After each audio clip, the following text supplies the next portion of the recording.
Iran একটি প্রতিরোধের প্রতীক। পশ্চিমা বিশ্বের চোখে এই সম্ভাব্য বিরোধী শক্তি উঠে এসেছে আলোচনার কেন্দ্রে। প্রেসিডেন্ট পেজেশকিয়ানের বজ্রকণ্ঠে শোনা গেল, পারমাণবিক অধিকার থেকে এক চুলো পিছিয়ে আসবে না ইরান। ইরানি সংসদের স্বাধীন গোষ্ঠীর সদস্যদের সঙ্গে বৈঠকে এই বক্তব্য দেন প্রেসিডেন্ট মাসুদ পেজেশকিয়ান। তার কণ্ঠ ছিল দৃঢ়, অভিমত ছিল পরিষ্কার। সরকার, সংসদ ও বিচার বিভাগের মধ্যে পূর্ণ সমন্বয় ছাড়া উন্নয়ন সম্ভব নয়। বক্তব্য এমন এক সময়ে এলো যখন বিশ্বজুড়ে পটভূমিতে পেজেশকিয়ানের এই ভাষ্য যেন বজ্রর মতোই গর্জে উঠল। তিনি স্পষ্ট করে বললেন, ইরান ও যুক্তরাষ্ট্রের মধ্যে পরোক্ষ আলোচনা চলছে এবং তা হবে ইসলামী বিপ্লবের নেতা আয়াতুল্লাহ আলী খামেনির পূর্ণ নির্দেশনা ও সমন্বয়ে। অর্থাৎ এই আলোচনার পথ কেবল কূটনৈতিক নয়, তা ইরানের আদর্শ ও নেতৃত্বের ছায়ায় পরিচালিত। পেজেশকিয়ান আরও বলেন, জাতির জীবনযাত্রা কিংবা ভাগ্য আমরা কখনো কোনো আলোচনার সঙ্গে বেঁধে রাখিনি এবং রাখব না। আমরা আমাদের মৌলিক নীতিগুলো থেকে এক বিন্দু পিছিয়ে আসব না, কিন্তু আমরা সংঘাত চাই না। এ যেন এক সুসামঞ্জস্য বার্তা। একদিকে অনমনীয়তা, অন্যদিকে শান্তির আহ্বান। একদিকে জাতীয় অধিকার রক্ষার শপথ, অন্যদিকে সংঘাত এড়ানোর কৌশলী বার্তা। এই দ্বৈত বার্তাই ইরানের পররাষ্ট্রনীতির গভীরতা ও বাস্তববোধকে তুলে ধরে। যদিও ইরান ও আমেরিকার মধ্যে এখনও সরাসরি মুখোমুখি আলোচনা হয়নি, তবে ওমান সরকারের মধ্যস্থতায় 4 দফা পরোক্ষ আলোচনা ইতোমধ্যে সম্পন্ন হয়েছে। আলোচনার মূল বিষয় তেহরানের পারমাণবিক কর্মসূচি এবং আরোপিত নিষেধাজ্ঞাগুলোর প্রত্যাহার।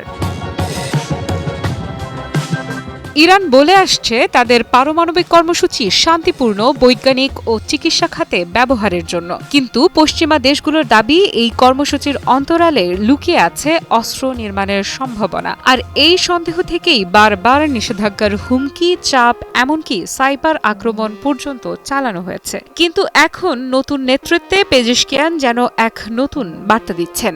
শান্তির বার্তা, তবে আত্মসমর্পণের নয়। আলোচনার বার্তা, কিন্তু শর্তহীন নয়। এই বক্তব্য শুধু ইরানের অভ্যন্তরীণ রাজনীতির প্রতিফলন নয়, এটি মধ্যপ্রাচ্য জুড়ে নতুন এক শক্তির ভারসাম্য তৈরির ইঙ্গিত। প্রেসিডেন্টের কণ্ঠে উঠে এলো জাতীয় সম্মান, সার্বভৌমত্ব ও স্বপ্নের একটি নতুন রূপরেখা। এখানে প্রশ্ন হলো, এই বার্তার তাৎপর্য কি শুধু তেহরানের গণ্ডিতে সীমাবদ্ধ, নাকি এটি ছড়িয়ে পড়বে পুরো অঞ্চলে? ইসরায়েল, সৌদি আরব, এমনকি ওয়াশিংটন, সবাই এই ভাষ্যকে বিশ্লেষণ করছে ভিন্ন ভিন্ন প্রেক্ষাপটে।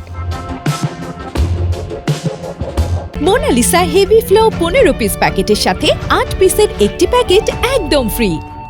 কূটনীতির এই পরিসরে ইরান বোঝাতে চাইছে, তারা আলোচনার দরজা খুলে রেখেছে, কিন্তু শর্ত হলো সম্মান, পারস্পরিক স্বীকৃতি এবং ন্যায় বিচার। পরিসংখ্যান বলছে, ইরানের বিরুদ্ধে যুক্তরাষ্ট্রের শতাধিক নিষেধাজ্ঞা এখনও কার্যকর। এই নিষেধাজ্ঞা অর্থনীতি, ব্যাংকিং, জ্বালানি খাত, এমনকি ওষুধ পর্যন্ত ছাড়েনি। অথচ এই চাপের মাঝেও ইরান নিজেদের প্রযুক্তিগত অগ্রগতি থেকে একটুও পিছায়নি। আলোচনা কি তবে নতুন সম্ভাবনার দিগন্ত খুলে দেবে, নাকি এই দৃঢ় অবস্থান নতুন সংঘাতের সূচনা করবে? পেজেশকিয়ানের বক্তব্য অন্তত একটা জিনিস পরিষ্কার করে দিয়েছে, ইরান আর পুরনো ইরান নেই।